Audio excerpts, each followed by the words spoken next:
আসসালামু আলাইকুম। নতুন আরও একটি ব্লগে আপনাদের সবাইকে স্বাগত জানাই। কাছে এবং দূরে, দেশ এবং দেশের বাহিরে যে যেখান থেকে আমার আজকের এই ভিডিওটি দেখছেন, আশা করছি আল্লাহর রহমতে সবাই সুস্থ আছেন, ভালো আছেন। আলহামদুলিল্লাহ, আমরাও ভালো আছি। একজন নারী সকাল থেকে সেই সন্ধ্যা পর্যন্ত সংসারে কত কাজকর্ম যে সামলায়, সেটা শুধুমাত্র সেই বলতে পারবে। নারী এক হাতে কত কিছুই সামলায়, অথচ তাকে সামলানোর মতো, তার কথা শোনার মতো লোকের বড্ড অভাব। সারাদিন যতই খাটাখাটনি করুক না কেন, দিন শেষে বসে কারোর সাথে যে একটু কথা বলবে বা কেউ তার কথা খুব মনোযোগ সহকারে শুনবে, এই আশাটা মনে হয় কম বেশি সব গৃহিণীদের মধ্যেই থাকে। সবাই চায় যে তার কথার গুরুত্ব দেয়া হোক, তবে কজনই বা সে ভাগ্য করে আসে বা সেই গুরুত্বটুকু পায়। সংসারে কাজ করতে করতে মাঝে মধ্যে কিন্তু একটা ক্লান্তি ঠিকই চলে আসে। তখন দেখা যায় কি, হতাশা নিজেকে অনেক বেশি গ্রাস করে ফেলে, যেটা কম বেশি সবার মধ্যে হয়ে থাকে। আমরা মানুষ, ক্ষুধে জর্জরিত, কোনো না কোনোভাবে কিন্তু আমরা হতাশাগ্রস্ত ঠিকই হয়ে যাই। মানুষ কথাই বলে যে নারী সব পারে। আসলে নারী তখনই সব কিছু করতে পারে যখন তার পরিবারের লোকজন, তার প্রিয় মানুষ তার পাশে থাকে, তাকে সাপোর্ট করে, নিজের কথাগুলো গুরুত্ব দিয়ে শোনার চেষ্টা করে। তখনই কিন্তু একটা নারী সম্পূর্ণভাবে পরিপূর্ণতা পায়।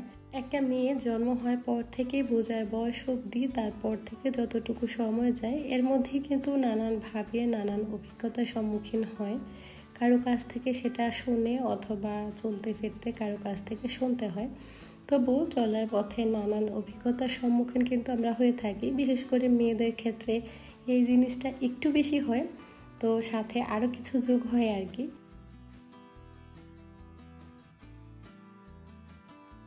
তবে ছেলেদের ক্ষেত্রে এটা নাও হতে পারে, খুবই কম। তবে মেয়েদের ক্ষেত্রে একটু বেশি জাজমেন্টাল সবাই হয়ে থাকে। তারপরও আসলে কে কি ভাবলো বা কে কিভাবে আপনাকে নিচ্ছে, সেটা নিয়ে না ভেবে নিজের লক্ষ্যে এগিয়ে যাওয়াটাই আমার কাছে সব থেকে বেশি ভালো মনে হয়। তবে হ্যাঁ, যে যাই বলুক, নিজের লক্ষ্যে স্থির থাকতে হবে, আর সেই লক্ষ্যটা হতে হবে সৎ এবং সুন্দর চিন্তাধারার, তবেই সেই কাজে সফল হওয়া সম্ভব। তখন দেখবেন মনে মনে না নিজের একটা শান্তি কাজ করবে। 99% সমস্যার সমাধান কিন্তু এখানেই আপনি পেয়ে যাবেন।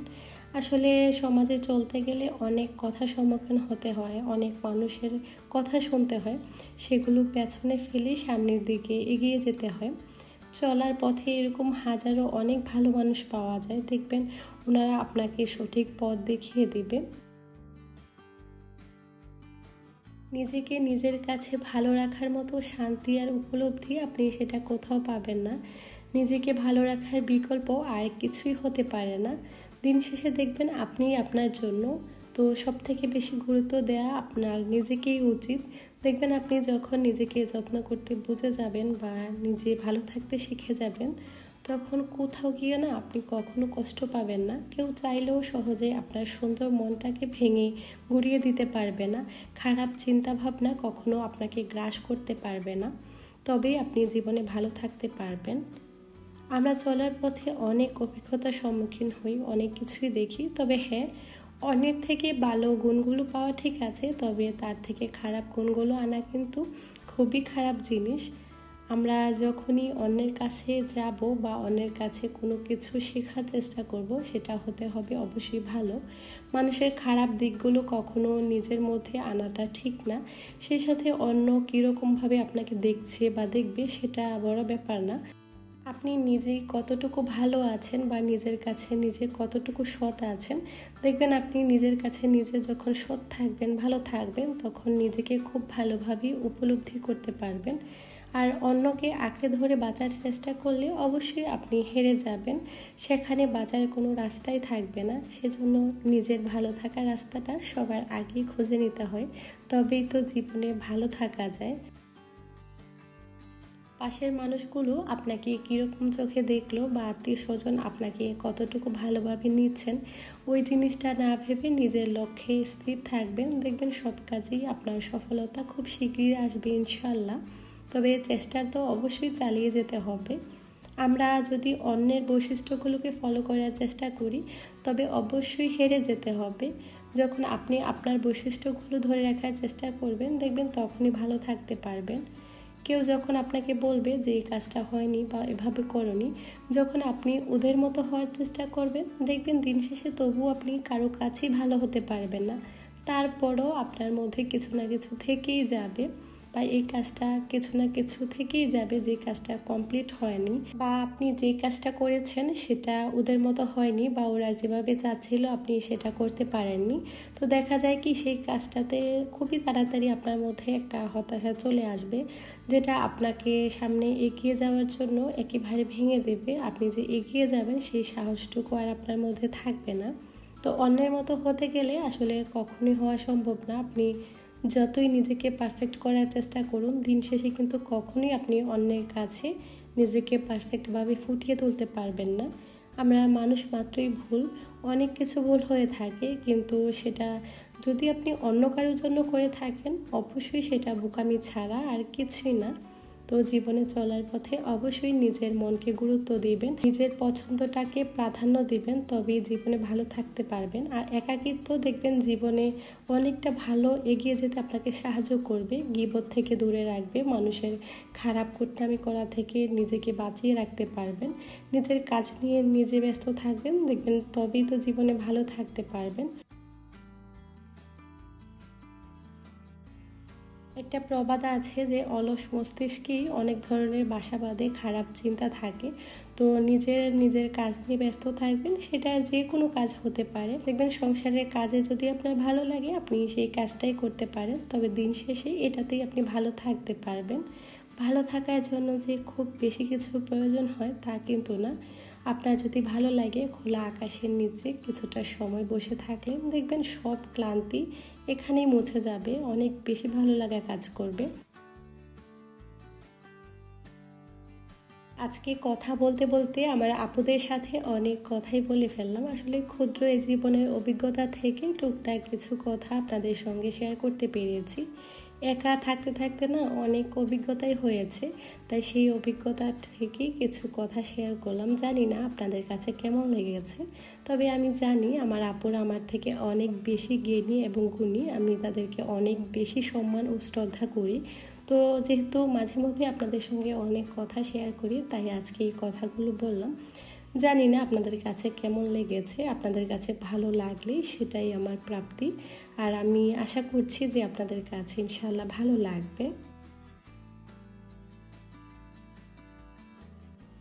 আজকে যারা আমার চ্যানেলে নতুন প্রথম আমার ভিডিওটা দেখছেন, ভিডিওটা দেখা শেষ করে যদি ভিডিওর কোথাও কোনো অংশ ভালো লেগে যায়, তো প্লিজ আপনি চাইলে ভিডিওতে একটা ছোট্ট লাইক দিতে পারেন। আসলে অনেক সময় অনেক আপুরা ভিডিও দেখে লাইক দিতে ভুলে যায়, যার জন্য একটু করে মনে করিয়ে দিই। তো সবসময় সেটা করি আর কি। আর যারা আমার চ্যানেলে আজকে নতুন, এখনও আমার ছোট্ট এই চ্যানেলটিকে সাবস্ক্রাইব করেননি, ভিডিওটা দেখা শেষ করে ভিডিওটা ভালো লাগলে আপনি চাইলে ছোট্ট এই চ্যানেলটিকে সাবস্ক্রাইব করে নিতে পারেন। আর যারা এই কাজটি অলরেডি করে নিয়েছেন, সেই আপু ভাইয়াদের অসংখ্য ধন্যবাদ। এভাবে আপনারা আমার ভিডিওগুলোকে সাপোর্ট করে যাবেন। আশা করছি দেখতে দেখতে ভালো না লাগলেও একটা সময় ইনশাআল্লাহ ভালো লেগে যাবে।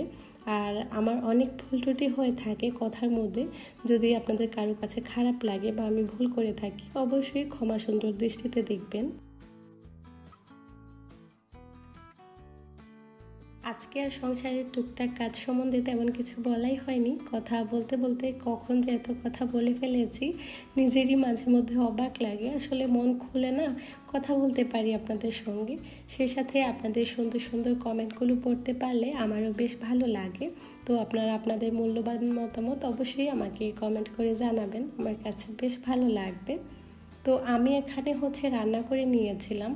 প্রতিদিন তো সংসারে একই কাজকর্ম, সেই নাস্তা বানানো, খাওয়া দাওয়া, এসব কাজ শেষ করে জুনাদ স্কুলে চলে গিয়েছিল, তো ওর রুমটাকেও আমি ক্লিন করে দিয়েছি। তারপর থেকে তো শুরু হয় সংসারের একের পর এক কাজকর্ম, ব্যস্ততা। তো সব ব্যস্ততা কাটিয়ে দুপুরে আর আজকে রান্নাবান্না করিনি, একেবারে বিকেলেই রান্না করতে এসেছি।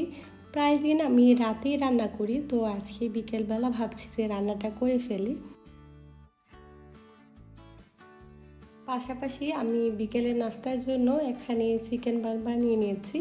আগে থেকে পুরটা রেডি করা ছিল, যার কারণে খুবই তাড়াতাড়ি হয়ে গিয়েছে। এই তো বনগুলোতে একটু ডিমের মিশ্রণ লাগিয়ে নিয়েছি কালারটা সুন্দর আসার জন্য। তো আমি প্রথম বানাচ্ছি, তবে খেতে যে কি মজা হয়েছিল।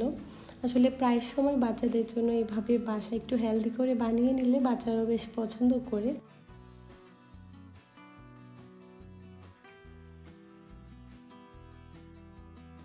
ব্রেডগুলো রেডি হওয়ার পর আমি এখন এগুলোকে ওভেনে বেক করতে দিয়ে আসবো 20 থেকে 25 মিনিটের জন্য। সময়টা অনেক ক্ষেত্রে একটু বেশি বা কমও লাগতে পারে, তবে বেশি একটু সময় লাগে না, হয়ে যাবে। তো এগুলোকে আমি বেক করতে দিয়ে এসে এখানে তরকারিটাকেও রান্না করে নিয়েছি। আজকে হচ্ছে ফ্রেশ মাছ দিয়ে রান্না করছি, যার কারণে আমি মাছগুলোকে ভাজবো না। আর এভাবে করে প্রায় সময় আমি রান্না করি, খেতে ভালো লাগে, খারাপ না। আগে দেখা যেত আমি প্রায় সময় এভাবে কখনই রান্না করিনি, ভেজেই রান্না করতাম। একটা আপুর কাছ থেকে আমি দেখে শিখেছি, আসলে খেতে ভালোই লাগতো। তো পরে আমি ভাবলাম যে বাসায় আমি একদিন ট্রাই করে দেখব, তবে ফ্রেশ মাছ হলে এভাবে রান্না করে খেলে বেশ মজা হয়। তো মাছটা দিয়ে আমি 4-5 মিনিটের মতো রান্না করে নিয়েছি। এই তো এরই মধ্যে তরকারিটা হয়ে গিয়েছে, একটু ধনেপাতা কুচি দিয়ে নামিয়ে নিয়েছি। আর একদম ফ্রেশ মাছ হওয়াতে এগুলো কিন্তু খেতেও অনেক বেশি ভালো হয় আর ভালো লাগে। তো এই তো তরকারিটা রান্না হয়ে গিয়েছিল, এখন আমি ঢেকে চুলাটা অফ করে দিব। এই ছিল আজকে আমাদের রাতের রান্না বান্না।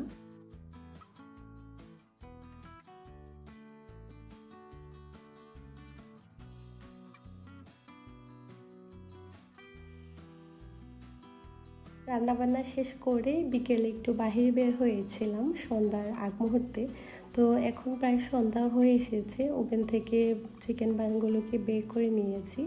এত পরিমাণে গরম ছিল যে আমি হাত দিয়ে ধরতেই পারছিলাম না, তারপরও আপনাদেরকে দেখানোর জন্য জাস্ট একটা বন ভেঙে দেখাচ্ছি। দেখতেই পাচ্ছেন কতটা পারফেক্ট হয়েছে।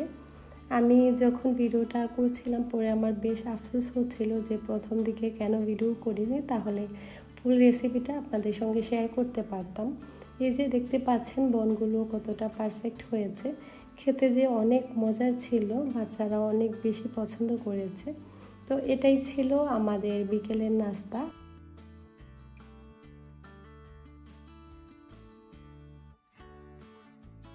বনগুলোকে আমি একটা প্লেটে উঠিয়ে নিয়েছি, একটু ঠান্ডা হোক তারপর বাচ্চাদেরকে দিয়ে দিব। আসলে আমি অল্প করেই বানিয়েছিলাম, পরে বেশ আফসোস হচ্ছিল যে একটু বেশি করে বানালে জুনায়েদকে সকালে টিফিনেও দিতে পারতাম। দেখা যায় কি ওরা আর আজকে রাতের খাবার খাবে না, তো এটাই খাবে, যার জন্য স্কুলে দিতেও পারতাম যদি বেশি করে বানিয়ে নিতে পারতাম। তো যাই হোক, অন্য একদিন বেশি করে বানিয়ে নিব। তো আপনাদেরকে একটু কাছ থেকে দেখিয়ে দিয়েছি কতটা পরিমাণে মজা হয়েছে, নিশ্চয়ই দেখে বুঝতে পারছেন। আর আমি সামান্য পরিমাণে কিছুগুলোতে একটু চিজও দিয়েছি। তো জুনায়েদের আবার চিজ বেশি পছন্দ, ও বেশ পছন্দ করে, তাই কিছুগুলোতে আমি চিজও অ্যাড করেছি। এখন হচ্ছে আমি জুনায়েদ মোজায়েদকে দিয়ে দিব।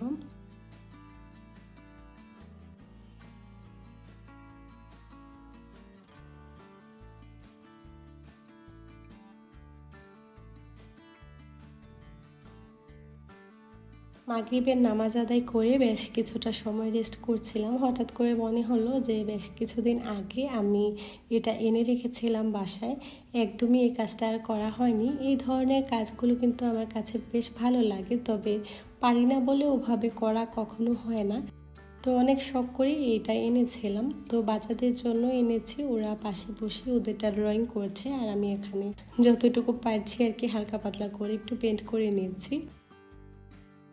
পরে বাচ্চারা চাচ্ছিল ওরাও এই কাজটা করবে, তো আমি পরে ওদেরকে পেন্ট করার জন্য কিছুটা সময়ের জন্য দিয়েছিলাম। ওরা যতটুকু পেরেছে আঁকা বাঁকা করে নিজের মন মতো পেন্ট করেছে, তবে বাচ্চারা বেশ এনজয় করেছে, আমার কাছেও বেশ ভালো লেগেছিল। পরে যেভাবেই হয়েছে আমি ঠিক সেভাবেই এটাকে টানিয়ে দিয়েছিলাম। দেখতে খারাপ না, বেশ ভালো লাগছে। আসলে বাচ্চারা করেছে, একটু এলোমেলো হয়েছে, তবে দেখতে খারাপ লাগছে না, হয়েছে বেশ ভালো। তো আমি এটাকে ওয়ালে হ্যাং করে দিয়েছি। আর আমার কাছে এই কাজটা করতে গিয়ে মনে হয়েছে আসলে যারা এই ধরনের কাজ করেন তাদের অনেক অনেক ধৈর্য। তো আমার কাছেও আজকে বেশ ভালো লাগলো, যাই হোক, আজকের ভিডিওটা এই অবধি। সবাই অনেক বেশি ভালো থাকবেন। সবার সুস্বাস্থ্য কামনা করে এখানে বিদায় নিচ্ছি। আল্লাহ হাফিজ।